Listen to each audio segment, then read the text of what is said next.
What is up, YouTube, and welcome back to Brutal Strength Day 126. Huge upper body session today, and you'll see in the end that I tested my bicep strength like all out, but it came down to being only because I miscalculated the weight on the bar that I thought I was going to use.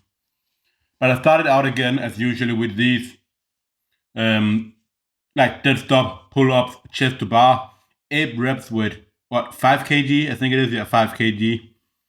Um, I would have liked them to be like more vertical. I'm pulling too far away from the bar, especially on one of the sets that I didn't include here. I want to make it more or less like pull more straight up in a vertical line, avoid getting my legs too far in front. As you can see that my chin comes quite far away from the bar. And I mean, it's not necessarily anything bad, but I want it to be like when I'm doing chin ups or pull ups to the bar as well, where the bar touches. I want to be that close to the bar all the time as well when I'm doing these chest to bar pull ups, because otherwise they become a little bit different in the pattern that I'm using, because I end up being further away from the bar when it would usually be touching the bar. Now it's maybe like 20 centimeters away from the bar, and that is something I want to try and work on and avoid. And it's all comes down to like just I think pulling more with my lats, but it's something I'll have to keep working on because as you know, I have the thing that like with my left shoulder, something there, scapula, whatever, that stopped me a little bit from it. Also, it's a bit of a hindering in my handstand, for example. Even though I can always stay for at least 1 minute. I've been up in 2 minutes. It's still something that makes me unable to totally get that external rotation that I need in the shoulder and lock the arm, especially doing one arm handstand. After that was on to these lateral raises that I'm doing twice a week. For this training, as you have told before, I'm just doing like half the reps of my PR for 4 sets. So easy stuff, but it makes me able to focus a lot on the control. And I'm still trying to work on the same things over and over again because it takes a lot of repetition to get things locked in. So it's as always, it's the keeping the pinky finger a little bit upwards, stopping early so I'm not getting up so far that there's no tension, because even though it's a bigger range of motion, when I get all the way up, I take tension over the muscle and I actually get to rest a little bit. So instead, I need to stop a little bit earlier to keep all the tension on the muscle. But I'm really happy with how those reps moved, especially considering it's 14 kg.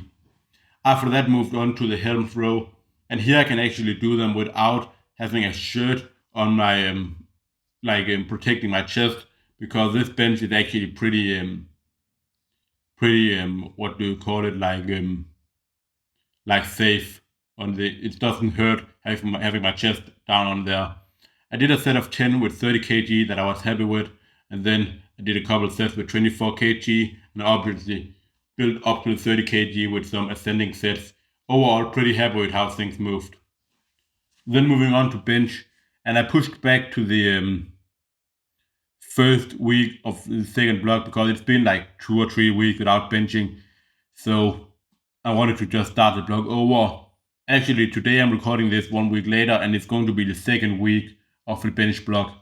So I did 2 sets of 2 with 105 kg, which was pretty good. I'm trying to focus on keeping a little bit longer pauses. And the other thing I'm trying to focus on is on the way down, keeping my elbows a little bit tucked in, and then on the way up, letting them go further out, because that's something I saw a video from Brendan Chitz about, where he mentions that people like John Heck and all of the best benchers in the world, they have their elbows tucked in a little bit in the beginning and then flare them out while going up, because they're stronger in that position and can get their elbows further under the bar, where you're able to put as much power as possible into that bar. So if you think about it, like when your elbows are in, they might not be all the way over the bar, like lined up directly below the bar. So your forearms are not gonna be in the best line, like like directly under your hands. But when you flare them out on the way up, then they're gonna be in a much stronger position. They're gonna be directly under your hands. That way you can put transfer as much power from your chest and into your forearms as well and push up. Then for the strict curls, I did 16 reps with 18 kg, 23, 28, 33, and lastly, as you see here, 38 kg. I found out I was supposed to use 2.5 kg less for each set. I guess that's what happens when you don't check your program leading up to it. Well, like I hadn't done strict curls for like 2 weeks. So, and I didn't check what I had to do. I just thought that was it.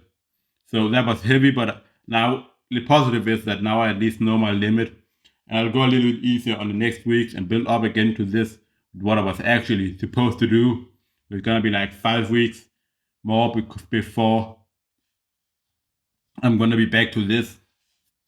So I know that everything up until then I can do some of it with big ease. So that's a good thing. That is all for brute strength day 126, guys. I'm out.